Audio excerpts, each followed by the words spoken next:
Una nave de guerra romana no debería volar. Pero ante las murallas de Siracusa, el mar se convierte en un patíbulo y la sentencia cae desde el silencio. En el 213 a.C., Roma no camina erguida, se obliga a caminar.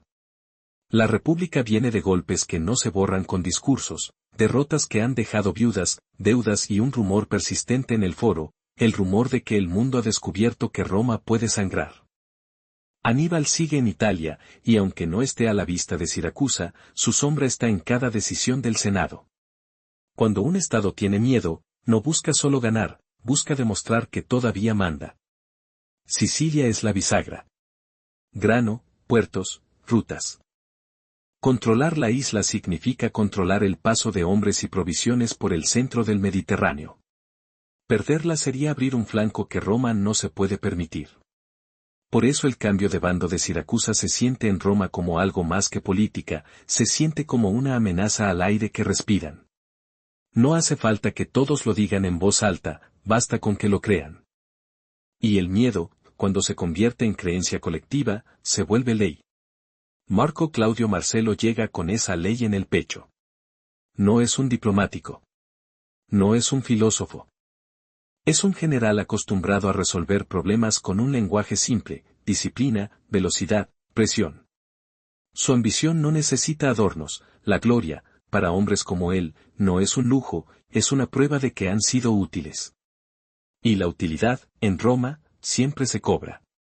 Desde la cubierta de su nave insignia, Marcelo mira las murallas de Siracusa como se mira un muro que ya está caído, solo que todavía no lo sabe. En el mar, los remos marcan un ritmo que parece eterno. En las filas, los cascos reflejan el sol como una promesa. Los centuriones caminan con la voz lista, porque saben que un ejército se sostiene con órdenes cortas y castigos largos. La disciplina, aquí, no es virtud, es tecnología.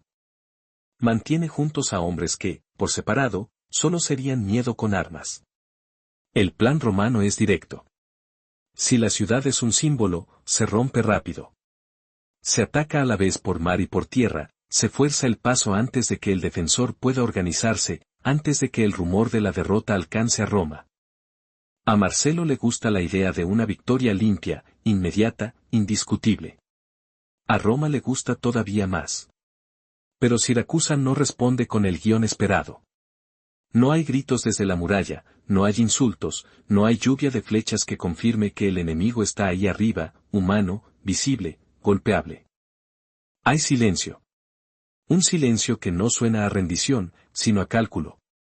Tú conoces ese tipo de silencio, el que aparece cuando alguien ya decidió dónde vas a pisar y qué te va a costar. Siracusa, además, no es una fortaleza cualquiera. Es una ciudad griega rica, orgullosa, con templos, mercados, talleres, un lugar donde las palabras importan casi tanto como las armas. Para muchos romanos eso suena a debilidad.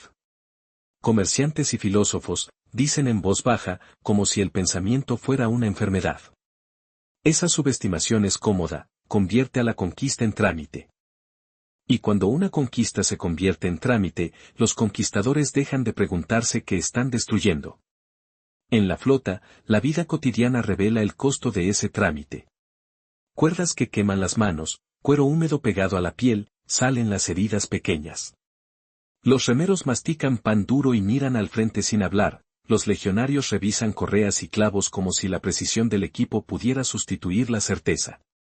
Nadie quiere ser el primero en admitir que algo no encaja. Porque admitirlo sería admitir que Roma, por un instante, no sabe.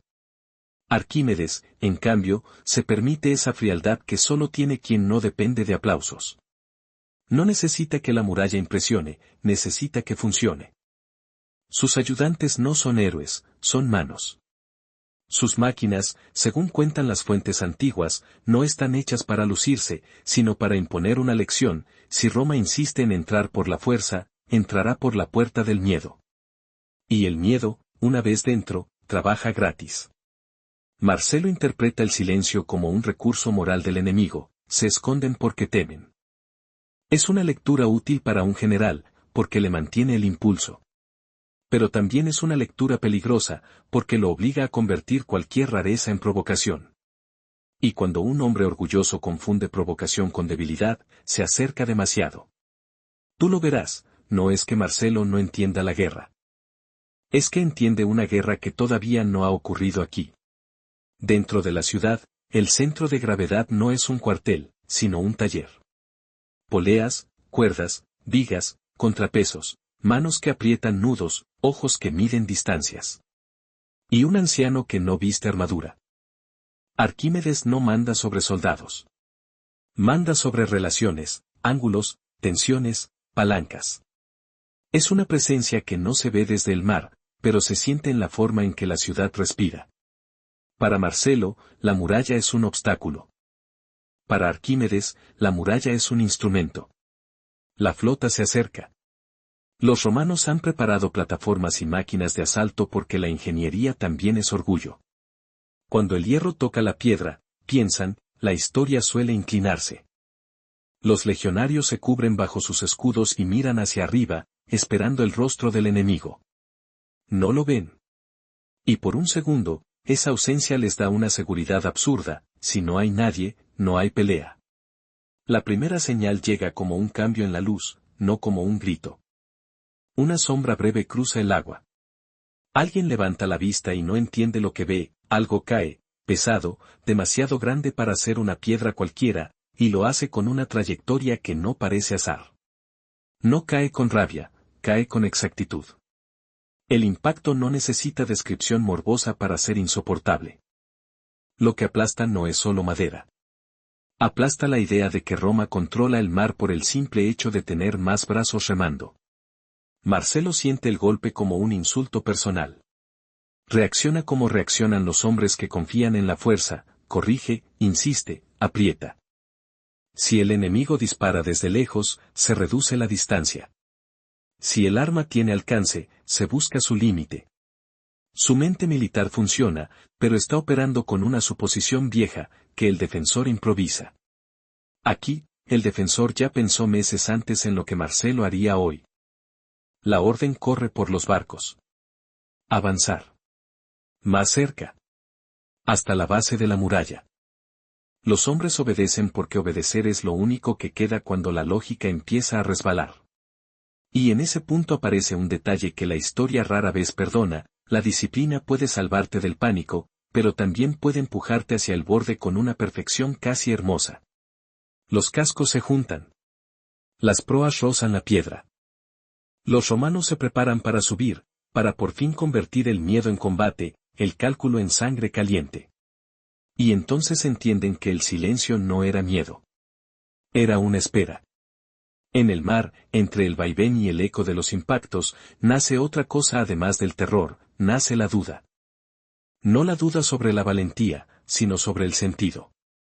¿Contra quién se lucha cuando el enemigo no se asoma? ¿Cómo se gana cuando lo que te mata no necesita aparecer? Esa duda es contagiosa. Un centurión puede gritar para enderezar una fila, pero no puede gritar para enderezar una idea. Marcelo mira la muralla y decide que la solución es una jugada correcta contra casi cualquier ciudad del Mediterráneo. Acercarse tanto que las armas no puedan bajar su ángulo. Meterse en ese supuesto espacio seguro que los ingenieros llaman punto ciego. Es un acto de confianza en el método romano, una fe en que toda amenaza tiene un límite si uno se atreve a empujar. Marcelo ordena pegarse a la piedra, entrar en el punto ciego. Pero las murallas de Siracusa no tienen punto ciego, solo tienen lugares donde eligen abrir los ojos. Roma trae madera, hierro y disciplina. Siracusa responde con algo que no se puede cortar: un sistema de cálculo que convierte el mar en una trampa. La primera lección ya había quedado escrita en el agua: cuando Roma se acerca y no recibe respuesta, no entiende silencio, entiende desprecio. Y el desprecio, para un ejército que vive de reputación, duele más que una herida. Marcelo no regresa a la flota para lamerse las manos. La aprieta. La reorganiza. La empuja otra vez hacia la piedra, como si insistir fuera una forma de negar lo que acaba de ver. Los romanos no improvisan, construyen. Amarran naves, las convierten en plataformas flotantes, acercan máquinas de asalto que prometen una escena familiar: escudos arriba, escalas al muro, gritos, empuje, victoria. En su mente, el mar es solo un suelo incómodo. En su mente, toda muralla se rinde si se le pone suficiente peso encima. Desde la muralla, Siracusa devuelve la misma moneda que ya había usado, no un desafío, sino una espera. Y aquí aparece la diferencia crucial entre defender y diseñar. Un defensor responde. Un diseñador prevé. Los testimonios antiguos atribuyen a Arquímedes un conjunto de máquinas y ajustes de tiro que no dependen de la fuerza bruta, sino de distancia, altura, ángulo. Es decir, de condiciones. Tú puedes matar a un soldado. No puedes matar una condición. La flota avanza en bloque. Los remos mueven el agua con ese ritmo que convierte a miles de hombres en una sola criatura. En los barcos, los centuriones gritan órdenes cortas, no porque crean que la voz detiene la muerte, sino porque saben que la voz detiene el pánico. Si el pánico se instala, el mar se llena de hombres que no obedecen, y un ejército en el agua, sin obediencia, es solo alimento para el caos. Cuando se acercan a rango, cae la primera tanda de proyectiles. No cae como una tormenta. Cae como un castigo selectivo. El ruido de la madera al romperse no tiene nada de épico, suena a trabajo hecho. Un bloque impacta donde más duele, donde una estructura se vuelve inútil, donde una plataforma deja de ser plataforma y vuelve a ser un montón de piezas flotantes. Y lo que hiela a los veteranos no es el golpe en sí, sino la sensación de que alguien, en la ciudad, está eligiendo el punto exacto. Marcelo responde con una lógica que ha funcionado contra casi cualquier puerto del Mediterráneo: reducir la distancia. Entren en el punto ciego, como si toda arma tuviera un mínimo, como si toda catapulta fuera torpe de cerca. Ordena apretar la línea, pegarse a la muralla hasta que el enemigo quede obligado a mirar hacia abajo sin poder disparar con eficacia. En otros asedios, ese paso es el inicio del final. Aquí es el inicio del horror. Porque la muralla no se comporta como un muro. Se comporta como una máquina. A la altura de los ojos, donde no esperas que exista nada salvo piedra, aparecen aberturas. No son grandes, no necesitan serlo. Desde allí, según las descripciones tradicionales, disparan balistas pequeñas y precisas, escorpiones que no buscan saturar el aire, sino atravesar el espacio estrecho entre escudo y cuerpo. No es una lluvia, es una línea de puntería. Un hombre se siente protegido bajo su tabla y su cuero, hasta que entiende que su protección también puede ser un objetivo. Los gritos que se oyen no son de furia, son de sorpresa. La sorpresa es el primer ladrillo del pánico. Los centuriones intentan recomponer. Insultan, amenazan, empujan. A un soldado se le puede obligar a avanzar. Pero no se le puede obligar a entender lo que no ve. Y aquí la mayoría no ve enemigos. Ve piedra. Ve sombra. Ve la muerte saliendo de lugares que no deberían existir. Entonces ocurre la escena que convierte el miedo en mito. Algunos relatos antiguos hablan de vigas que asoman por encima de las almenas y de cadenas con ganchos, como si la ciudad extendiera una mano sobre el agua. La mano de hierro, la llaman. Es una imagen tan potente que casi no necesita ser cierta para ser útil, basta con que los romanos la crean. Basta con que, tras ver un par de naves inclinadas, tras ver hombres resbalar en cubiertas que ya no son horizontales, empiecen a pensar que el mar mismo se ha vuelto enemigo. Marcelo contempla cómo su orgullo naval pierde forma. Sus quinquerremes, el emblema de la dominación romana, dejan de ser símbolos y vuelven a ser materia, madera que cruje, clavos que saltan, remos que se rompen. Lo insoportable no es solo la pérdida. Es la humillación de perder sin poder responder. Sin poder hacer lo que el soldado sabe hacer. Sin espada. Sin choque. Y el miedo cambia de naturaleza. Antes, el miedo era a morir. Ahora es a morir sin sentido. A morir por algo que no te mira. A caer en el agua sin haber golpeado a nadie. Ese tipo de miedo no se corrige con discursos, porque no es moral. Es biológico. Es la certeza de que tu valentía no tiene donde agarrarse. Se ordena la retirada. Una palabra que, en Roma, siempre llega tarde. Las naves intentan despegarse de la piedra como quien intenta arrancar una mano de un fango invisible. Reman hacia mar abierto, torpes, desordenadas, dejando detrás una bahía llena de restos. No hace falta describir cuerpos para entender el costo. La escena se entiende con un detalle simple: el agua queda ocupada por cosas que antes estaban ordenadas. En el campamento de tierra, el ambiente se vuelve áspero. No hay canciones. No hay dados. No hay ese ruido de soldados que se burlan de la muerte para domesticarla. Hay susurros. Hay miradas hacia la línea negra de la muralla. Hay un nuevo tipo de superstición militar, la idea de que la ciudad está viva. Aquí nace una enfermedad útil para la historia, la paranoia.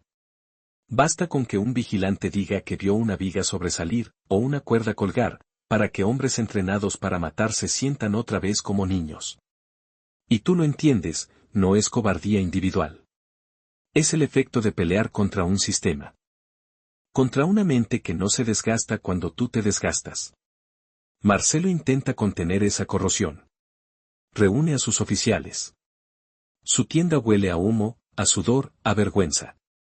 Se quita el casco como si el casco pesara más después de la derrota.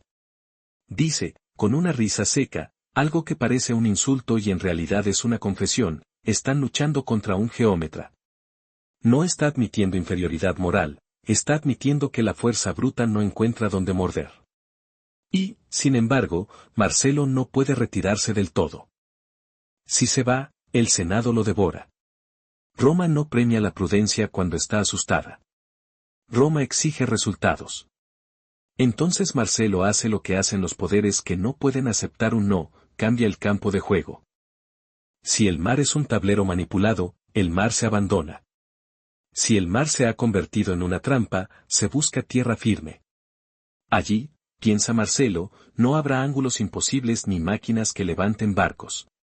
Allí, la infantería romana vuelve a ser la ley. Allí, el testudo, ese caparazón humano, avanzará como una pared. Lo que no dice en voz alta, pero todos sienten, es que también busca otra cosa: recuperar la autoestima del ejército. Darles un enemigo visible. Darles un lugar donde la espada vuelva a tener sentido. Porque un ejército que pierde la fe en su propio método se convierte en una amenaza para su general. No por rebelión abierta, sino por erosión lenta. Y tú, si has visto suficientes guerras contadas desde lejos, reconoces el patrón: cuando una potencia fracasa de forma humillante, tiene dos opciones: aceptar límites, o redoblar. Marcelo no es un hombre de límites. Es un hombre de presión.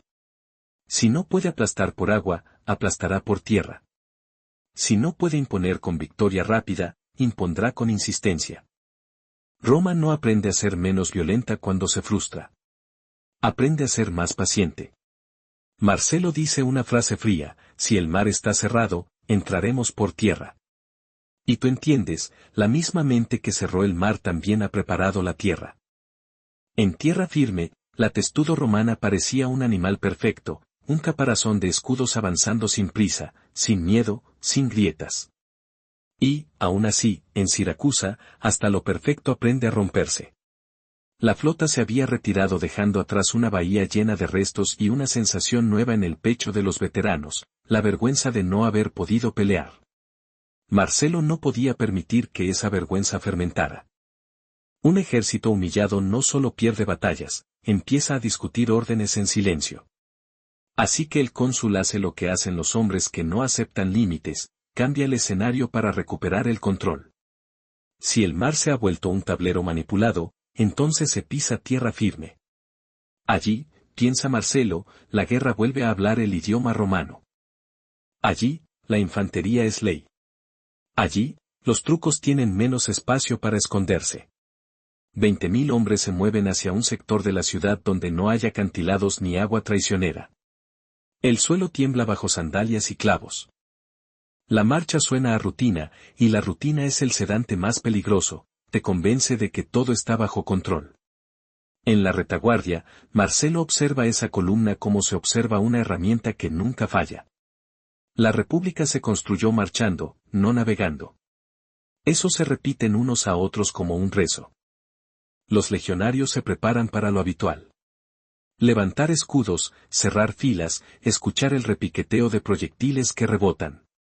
El testudo no es un gesto heroico, es ingeniería humana. Hombres compactos, escudos encajados, respiraciones medidas, pasos cortos. Un tanque hecho de disciplina. Tú lo ves y entiendes por qué Roma domina, porque convierte la voluntad individual en forma geométrica. Pero Arquímedes no diseña defensas para lo habitual. El primer aviso llega como un sonido, no como una visión. Un chirrido agudo, madera tensada al límite, cuerdas liberando una energía guardada. No es el silbido de flechas. Es algo más pesado, más lento, más definitivo. Luego, el cielo entrega un golpe vertical, como si la gravedad hubiera decidido trabajar a favor de Siracusa. Los proyectiles no caen al azar. Caen con una verticalidad que parece antinatural, escogiendo el centro del caparazón, donde el orden es más denso y, por eso mismo, más frágil. Cuando un bloque pesado impacta sobre una formación cerrada, no hiere, desordena. Y el desorden es lo único que Roma teme de verdad, porque el desorden se contagia. El testudo se abre, primero por necesidad, luego por instinto. Los hombres intentan recomponer los huecos, pero cada intento los obliga a juntarse otra vez, y juntarse otra vez los vuelve un blanco. Es una lección cruel, lo que te protege también te define, y lo que te define puede ser calculado. Marcelo ordena avanzar. Más rápido. Más pegados. Como si la velocidad pudiera esconderlos. Como si acercarse al muro redujera el peligro. Sus oficiales obedecen porque obedecer es su oficio, y porque la alternativa, detenerse, admitir que no pueden, tendría un costo político que se paga con carreras rotas y cabezas bajando en Roma. Los romanos esperan que, al acercarse, el enemigo pierda ángulo. Esperan que la muralla sea solo piedra. Pero la muralla se comporta como un mecanismo que cambia de fase. Desde arriba, asoman vigas enormes. No son decorado. Son brazos.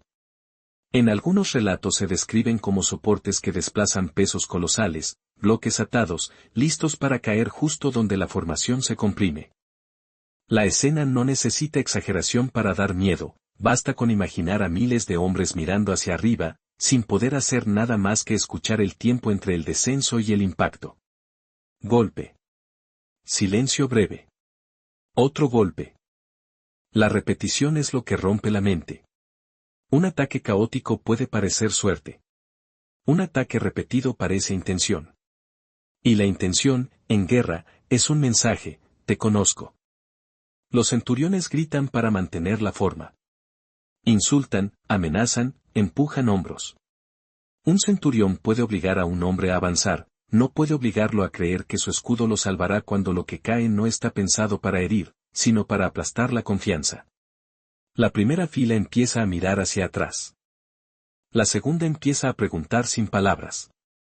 La tercera escucha el rumor que se vuelve cuchillo: esto no se puede ganar. En ese punto, el enemigo más peligroso ya no es el proyectil. Es la idea. Cuando los romanos intentan retroceder, la retirada no sucede como una maniobra elegante. Sucede como una grieta que se abre en un dique. Los hombres se separan, los pasos se atropellan. Y en el momento exacto en que el orden se rompe, la ciudad vuelve a mirar desde lugares imposibles, aberturas a baja altura, fuego preciso, proyectiles que castigan la espalda del que huye. No hace falta describir cuerpos para entender la consecuencia. En una retirada desordenada, cada hombre cree que salvarse es correr. Y correr, aquí, solo expone más. Marcelo observa lo impensable: su ejército se desarma por segunda vez sin haber tocado el corazón de la ciudad. No es una derrota clásica, con choque de líneas y bandera caída. Es algo peor para un comandante romano, una demolición psicológica. El enemigo no solo mata, educa.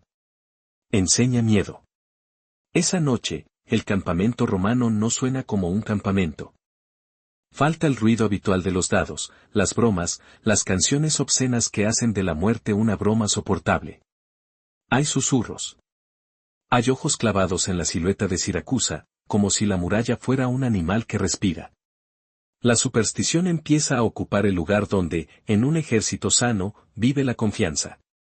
Y entonces nace una palabra no oficial, una enfermedad que no figura en ninguna tablilla, pero que todos entienden, el terror a las máquinas de Arquímedes. Lo más inquietante es lo fácil que se activa. Según cuentan las tradiciones, basta con que un vigía siracusano asome una cuerda, una viga, un movimiento mínimo sobre las almenas para que centurias enteras imaginen lo peor. Tú lo sabes, el miedo no necesita pruebas, solo necesita antecedentes. Marcelo convoca a sus oficiales. La tienda está cargada de humo y de la clase de silencio que solo existe después de la humillación. El cónsul se sienta como si el asiento pesara. No es un hombre sentimental. Pero tampoco es un necio, entiende que seguir insistiendo con asaltos directos no solo costará vidas, costará autoridad. Y en Roma, un general sin autoridad es un general ya derrotado. Hay un momento en que Marcelo se permite una frase amarga, casi una broma seca, están peleando contra un geómetra. No lo dice para admirar al enemigo. Lo dice para admitir, por fin, que su martillo está golpeando una pared que no responde como pared. La fuerza bruta ha encontrado un límite que no es material. Es intelectual. Pero Marcelo no puede marcharse. No puede pedir al Senado paciencia cuando el Senado vive de ansiedad. No puede escribir es difícil en un informe y esperar que lo perdonen. Así que elige otra forma de violencia, una que Roma conoce bien, porque es barata y eficaz, la violencia del hambre. Cambiar de estrategia no es un acto de piedad. Es un cálculo. Si Arquímedes convierte el asalto en una carnicería controlada, Marcelo convertirá el tiempo en un arma. Rodear, cortar, esperar. Dejar que la ciudad se coma a sí misma, primero sus reservas, luego su esperanza, luego su unidad. En una guerra larga, la piedra no es lo que cede primero. Cede la gente. Y aquí está la parte más oscura, la que rara vez se celebra en estatuas, un asedio no distingue entre culpables e inocentes. Un asedio castiga por pertenencia. Tú naces dentro de una muralla y eso basta para que el poder decida cuánto debe sufrir para que otro poder se rinda. Marcelo mira hacia Siracusa sin rabia visible. Lo que muestra es algo más frío, determinación. La espada de Roma ha aprendido que no siempre corta, a veces aprieta. Si el enemigo no se deja golpear, se le deja sin aire. La fuerza bruta había terminado. Si no podía tomar Siracusa por la espada, Marcelo la tomaría por el hambre. 8 meses no suenan a guerra, suenan a estómagos vacíos. Después de fracasar en el mar y de ver cómo la tierra firme también podía temblar bajo cálculos ajenos, Marcelo entiende algo que detesta: Siracusa no es una muralla que se rompe, es un mecanismo que se esquiva. Y si no se puede romper un mecanismo, se le corta la energía. El cónsul cambia de lenguaje. Donde antes había asalto, ahora hay cerco.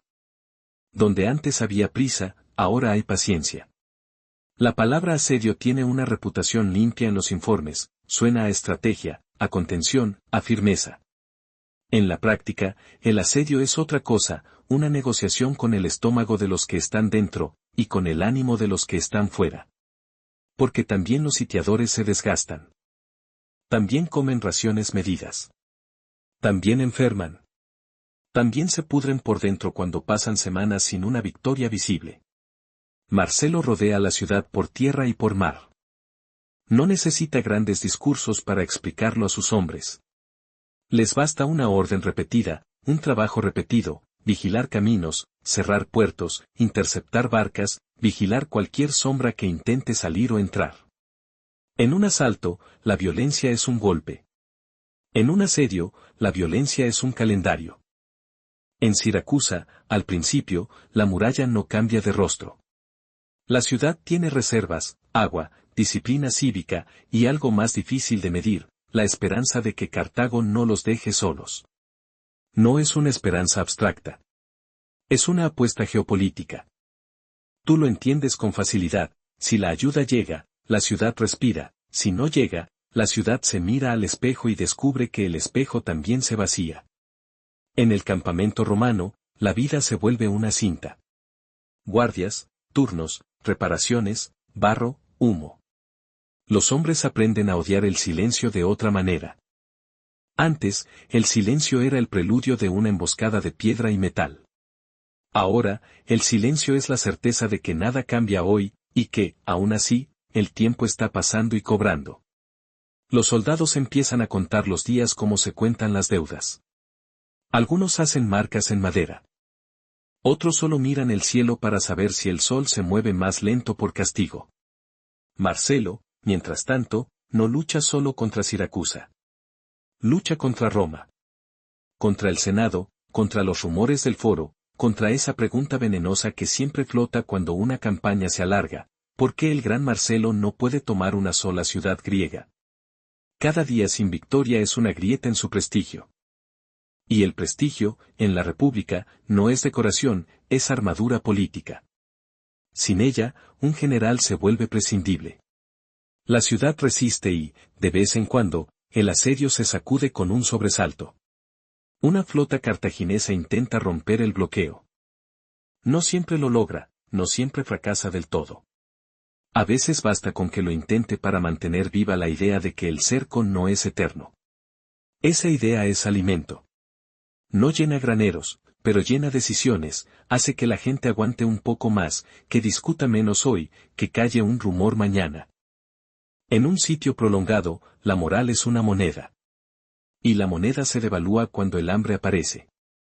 En Siracusa, el hambre no entra como un monstruo de golpe, entra como una negociación sucia. Primero se reducen raciones. Luego se mezclan harinas. Luego la conversación diaria gira en torno a lo mismo: quién come, cuánto, a costa de qué. Los mercados pierden brillo. Los talleres cierran temprano. El templo sigue en pie, pero el incienso ya no tapa el olor de la ansiedad. Y cuando una ciudad empieza a medir su vida en cucharadas, también empieza a medir la lealtad en cucharadas. Ahí aparece el otro filo del asedio, la división interna.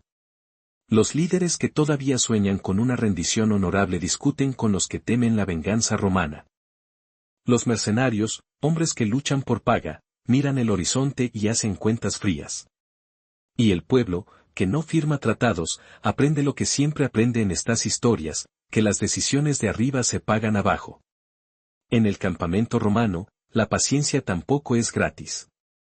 Los legionarios han cambiado el miedo a las máquinas por una fatiga peor, la sensación de estar pudriéndose en una espera interminable.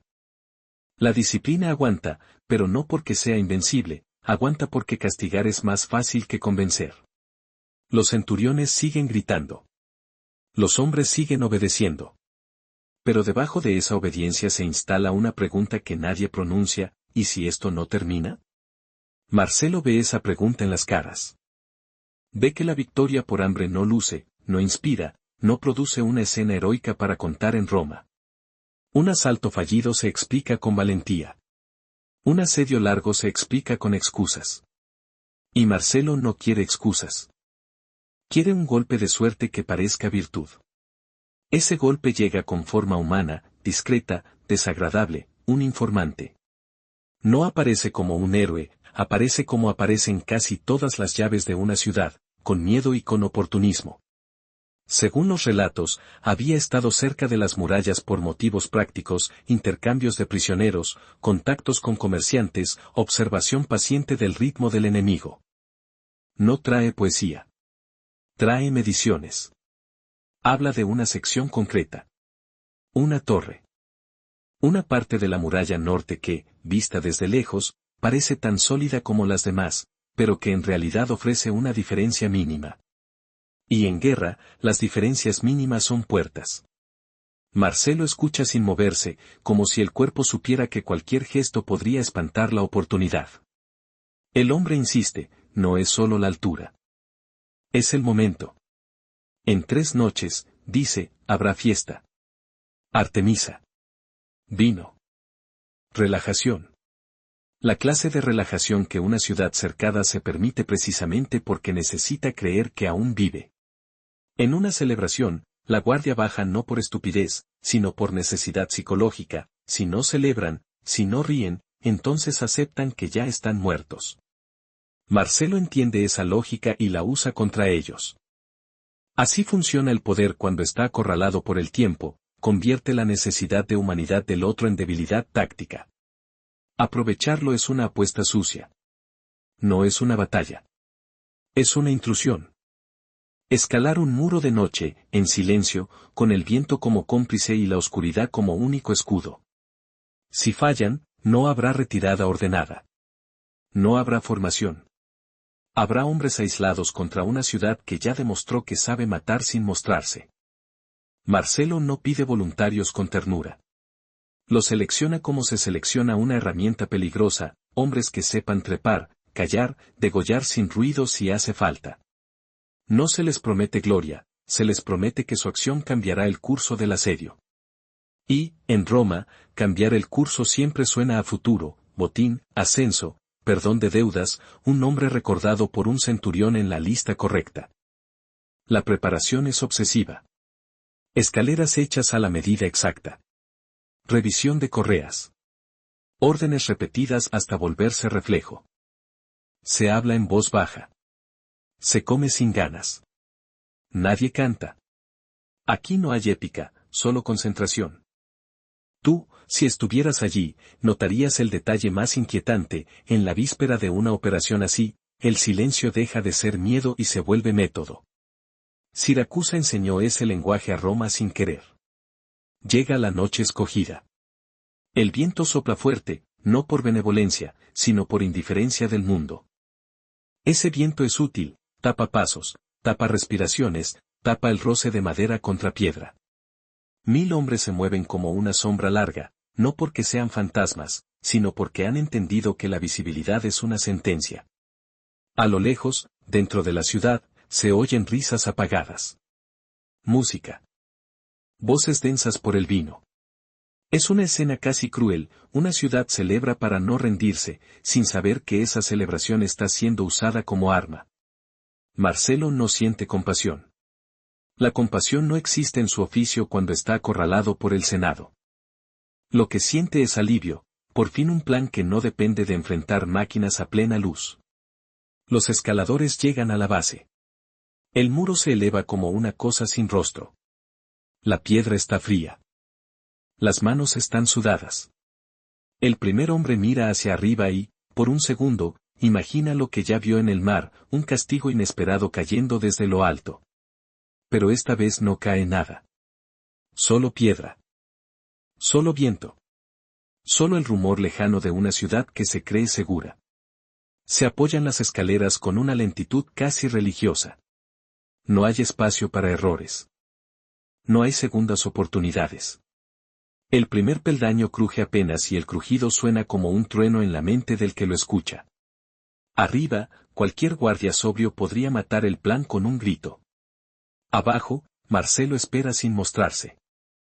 No porque tema por su vida, sino porque entiende la fragilidad del instante, un general no controla la noche, solo la aprovecha. Sus oficiales no hablan. En el asedio, hablar es costumbre. En esta operación, hablar es traición. La primera escalera se apoya contra la piedra. Si alguien despierta arriba, no habrá segunda oportunidad. La victoria no siempre llega como un triunfo. A veces llega como una puerta rota y una ciudad que deja de pertenecerle a sus propios habitantes. Durante meses, Marcelo había convertido el asedio en un reloj. Cada día sin pan dentro de Siracusa era un día ganado para Roma, y cada día sin victoria visible era un día perdido para su prestigio. La noche elegida no era un acto heroico, era un acto de desesperación elegante, escalar en silencio, entrar por la grieta, terminar con la espera. Lo que estaba en juego no era solo una ciudad. Era la reputación de un hombre frente a una república hambrienta de certezas. Los primeros escaladores suben sin hablar. No hay música, no hay gritos. Solo manos, cuero, madera y respiraciones contenidas. El viento ayuda, pero no perdona.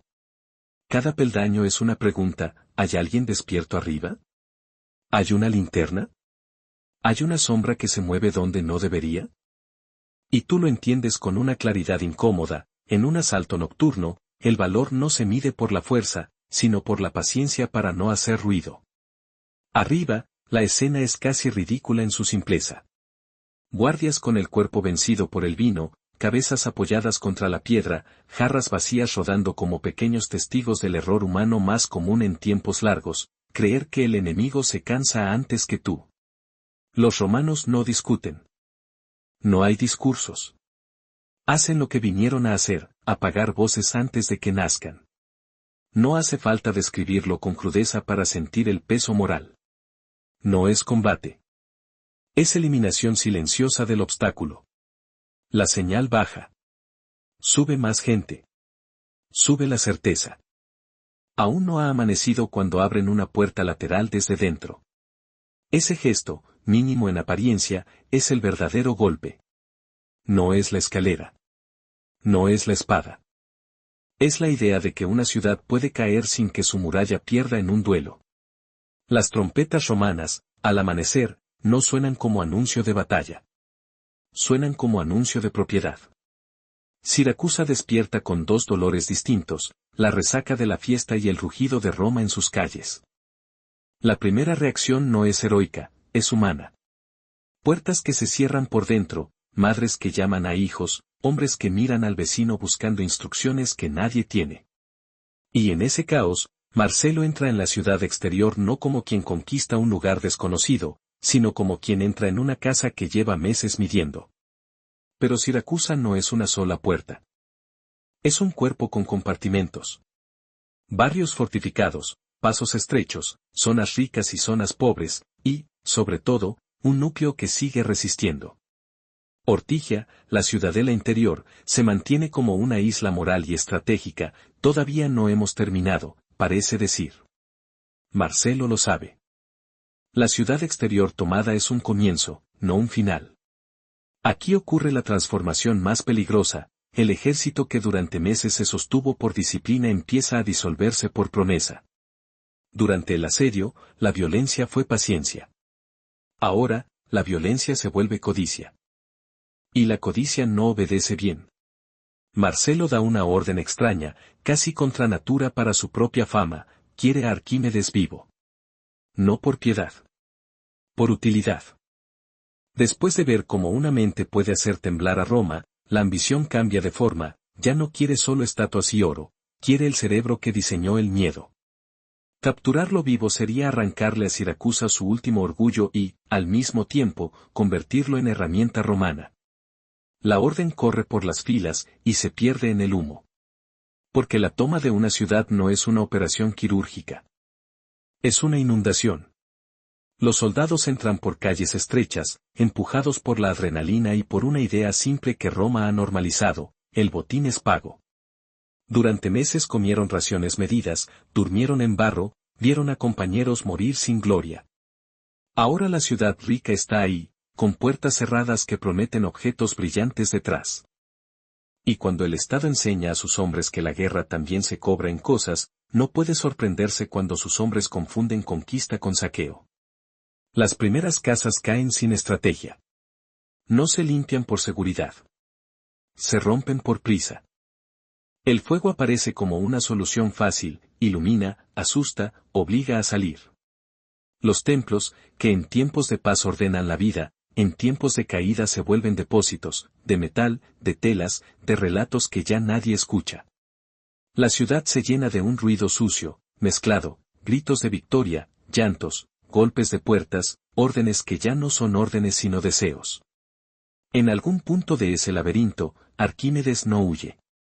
La tradición lo pinta de una manera casi insoportable para la mentalidad militar, un anciano concentrado en un problema, dibujando figuras en la arena, como si el mundo exterior fuera una molestia menor.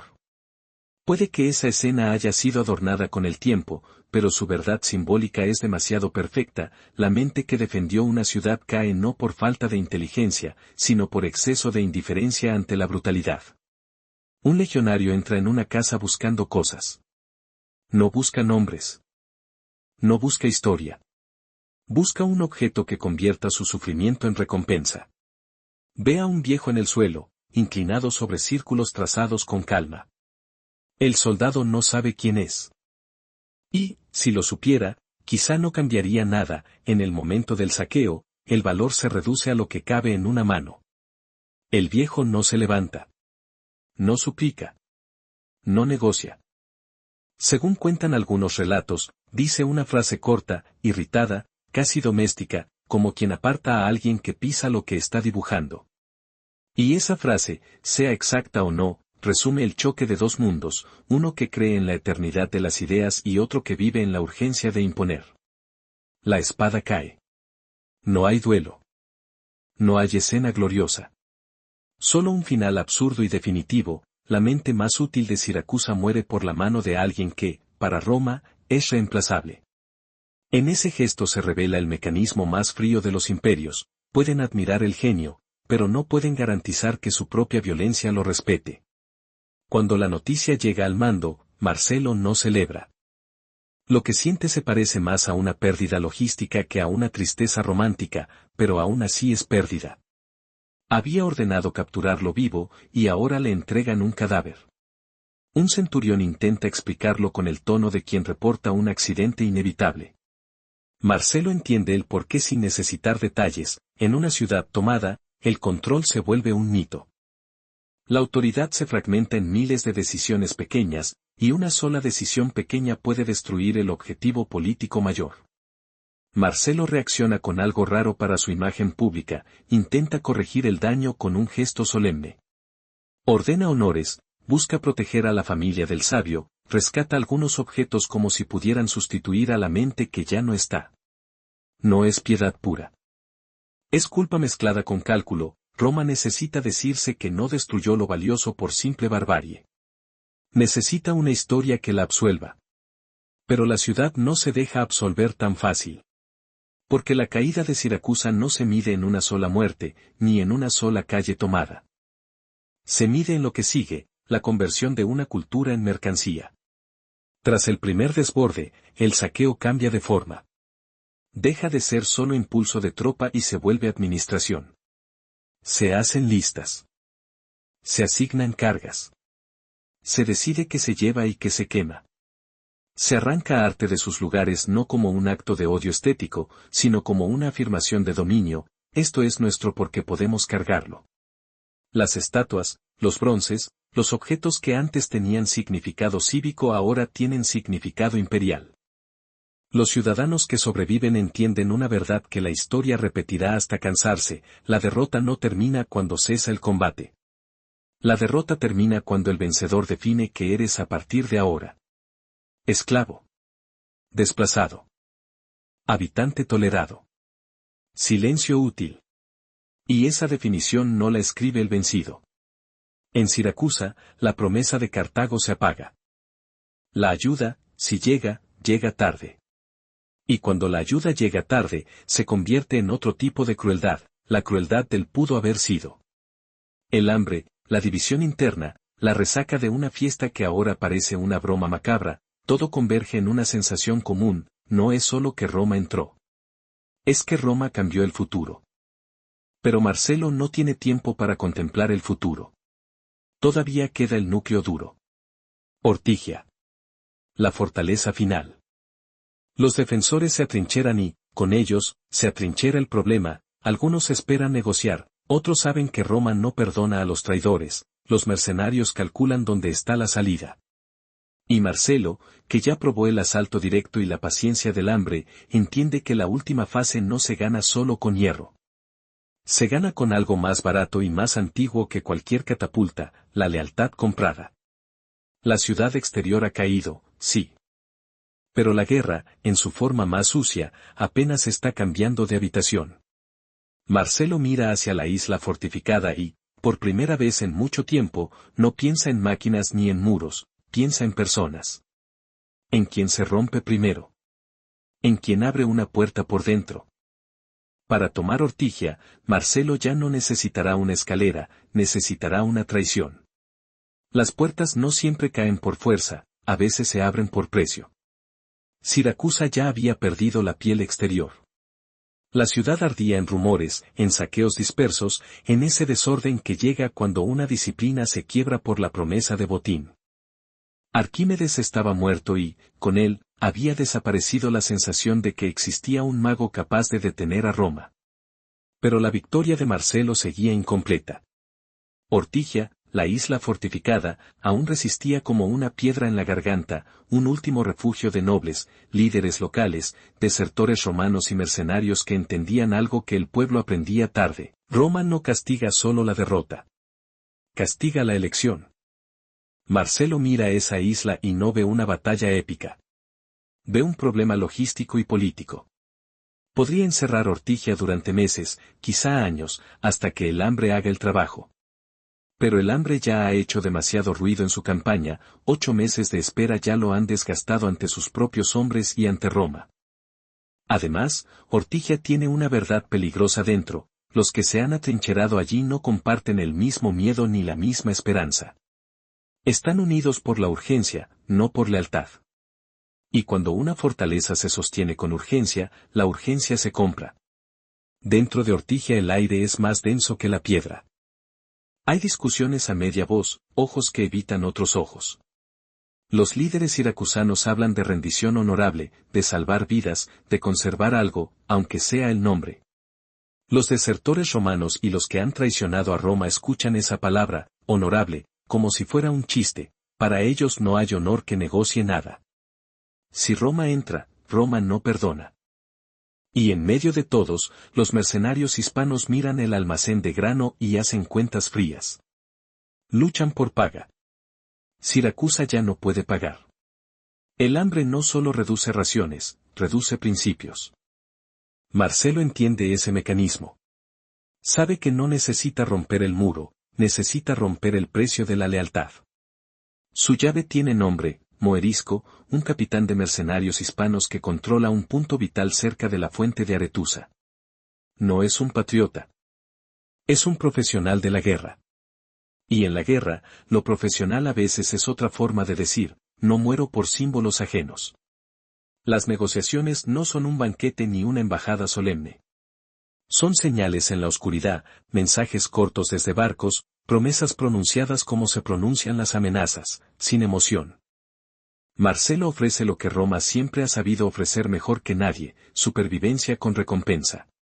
Vida, riqueza, ciudadanía.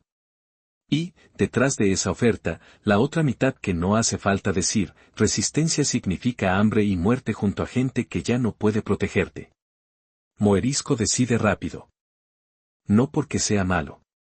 Porque entiende una ley que el asedio hace evidente, el honor se conserva mejor cuando el estómago está lleno. Cuando el hambre llega, el honor se convierte en una palabra cara. La noche pactada llega sin fanfarrias.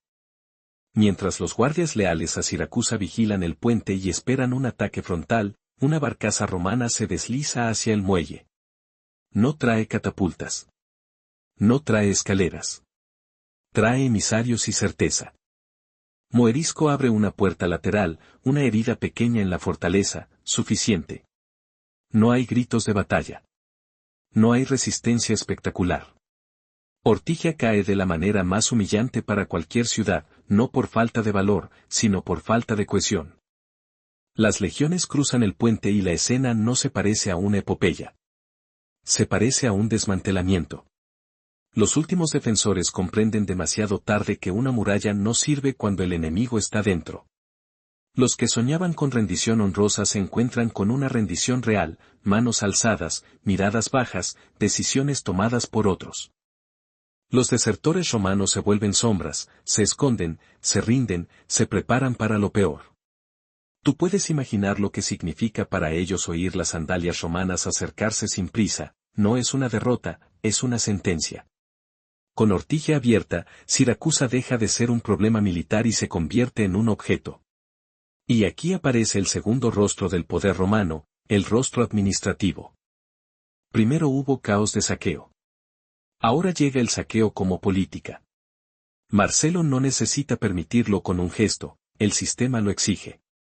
Se inventarían palabras bonitas, indemnización, reparación, castigo ejemplar, pero el mecanismo es simple, el vencedor cobra, no solo por ganar, sino por haber esperado. Se hacen listas. Se registran templos. Se arrancan estatuas de sus pedestales. No porque Roma odie el arte griego, sino porque empieza a desearlo. Y ese deseo es más peligroso que el odio destruye, el deseo se apropia. Las piezas se cargan en barcos como si fueran grano o hierro. La belleza se vuelve carga. La cultura se vuelve botín. Siracusa, la joya griega, se transforma en un trofeo que prueba que Roma no solo domina por espada, sino por posesión. Los ciudadanos que sobreviven descubren el verdadero costo de perder. No es solo la caída de una muralla. Es el cambio de estatus. Algunos son vendidos como esclavos, otros pierden tierras, otros se quedan mirando su ciudad vacía, ya no como hogar, sino como ruina habitada. El imperio no necesita matar a todos para vencer, le basta con convertir a los supervivientes en evidencia de su poder. En esa conversión, las personas dejan de ser ciudadanos y se vuelven recursos. Marcelo camina entre calles donde el humo todavía sube y siente algo que no se confiesa en Roma, un sabor metálico. Ha ganado, sí. Ha borrado la amenaza cartaginesa en Sicilia y ha vengado humillaciones anteriores. Pero también ha destruido algo que no puede reemplazar. La orden de capturar vivo a Arquímedes fracasó y, aunque el general intente corregirlo con honores y gestos raros, el daño ya está hecho. Roma ha apagado una luz que decía admirar. Tú lo notas en ese contraste, el vencedor intenta parecer civilizado después de haber abierto la puerta a lo inevitable. Cuando las naves cargadas remontan hacia Roma, el Tíber recibe un espectáculo distinto al de siempre. No es trigo ni aceite. No son solo esclavos. Es mármol que respira, bronce que atrapa la luz, objetos que parecen traer consigo el alma del mundo griego. Los estibadores romanos, hombres acostumbrados a cargar sacos y ánforas, se quedan quietos. La multitud mira, no solo con alegría, sino con hambre de identidad. Por primera vez, Roma se ve a sí misma como algo más que una república que sobrevive. Se ve como una potencia que posee. Los viejos senadores conservadores escupen palabras sobre decadencia, lujo, pérdida de virtud. Pero el lujo ya ha cruzado el río. Y cuando el lujo entra, no sale. Marcelo exige un triunfo completo, el desfile máximo, el derecho a ser Júpiter por un día. Lo merece, diría cualquiera que cuente victorias. Pero el Senado no reparte gloria, la regula. Aníbal sigue en Italia, y la política romana es un nido donde cada éxito ajeno se interpreta como amenaza propia. Le niegan el triunfo completo. Le conceden una ovación. Es una forma elegante de decirle, fuiste útil, no imprescindible. Esa humillación importa más de lo que parece. Porque enseña una regla del poder romano, no basta con ganar. Hay que ganar sin hacer sombra a los que deciden quién es grande. Marcelo, la espada de Roma, vuelve a sentir la misma urgencia que lo empujó contra Siracusa, necesita otra victoria que no se pueda minimizar. Y ahí, sin que él lo entienda del todo, la historia prepara su propio precio. En el otro lado del mar, Aníbal recibe la noticia con una calma que no es paz, es cálculo. Siracusa era una esperanza estratégica. Con Siracusa caída, Sicilia se vuelve romana, y el mar se vuelve más estrecho para Cartago. Las ciudades griegas que antes podían dudar ahora observan el ejemplo y aprenden miedo. El asedio no fue solo una operación militar, fue un golpe psicológico. Roma deja de temer perder. Empieza a practicar cómo ganar. Y, sin embargo, la guerra no termina con una ciudad saqueada. Solo cambia de escenario. Marcelo quiere cazar al león en Italia. Aníbal, acorralado, se vuelve más peligroso. La República, enriquecida y endurecida, encuentra nuevas manos. Un joven general aprende de las derrotas y de los triunfos ajenos, y mira hacia África con una idea que cambiará el juego. La victoria sobre Siracusa no fue una línea final, fue una bisagra. A partir de ahí, Roma empieza a transformarse en algo más frío, más paciente, más voraz. Y tú, si miras esta historia sin los filtros de las estatuas y los discursos, ves la mecánica desnuda, miedo en Roma, presión política sobre un general, violencia que falla por fuerza, violencia que se vuelve hambre, hambre que abre grietas, grietas que se compran, puertas que se abren desde dentro. Luego, el botín como prueba de dominio, la cultura arrancada como mercancía, y la reputación distribuida por un senado que teme tanto a Aníbal como a sus propios vencedores. No hay necesidad de celebrar la sangre para entender lo oscuro es que todo esto funciona. Funciona porque la lealtad tiene precio, porque el hambre reduce ideales, porque el poder premia el resultado y perdona el método. Siracusa cae, Roma se enriquece, y el Mediterráneo aprende una lección que durará siglos. Cuando una república pierde el miedo a convertirse en imperio, el mundo se vuelve más pequeño para todos los demás. Y cuando el Tíber reflejó el mármol robado, Roma entendió que ya no estaba ganando una guerra, estaba aprendiendo a ser imperio. Las naves de Marcelo regresan cargadas de mármol y bronce, pero Siracusa queda atrás como una ciudad vaciada, no solo de riqueza, también de futuro, con una puerta final abierta desde dentro y un genio muerto por una mano que no entendía lo que cortaba. La lección es fría: cuando el poder se siente acorralado, normaliza el hambre como arma y la traición como llave, unos pocos se reparten la gloria, y la factura cae sobre quienes no votaron la guerra. Y tú lo ves claro. La violencia rara vez empieza como locura, empieza como estrategia, como necesidad, como un cálculo que alguien firma lejos del polvo. Al final, el Mediterráneo se vuelve más pequeño, y lo que queda flotando no es solo madera rota, es la idea de que un imperio se construye cuando el miedo cambia de bando. En el lago oscura, donde antes cayó la lluvia de hombres, la historia sigue haciendo círculos.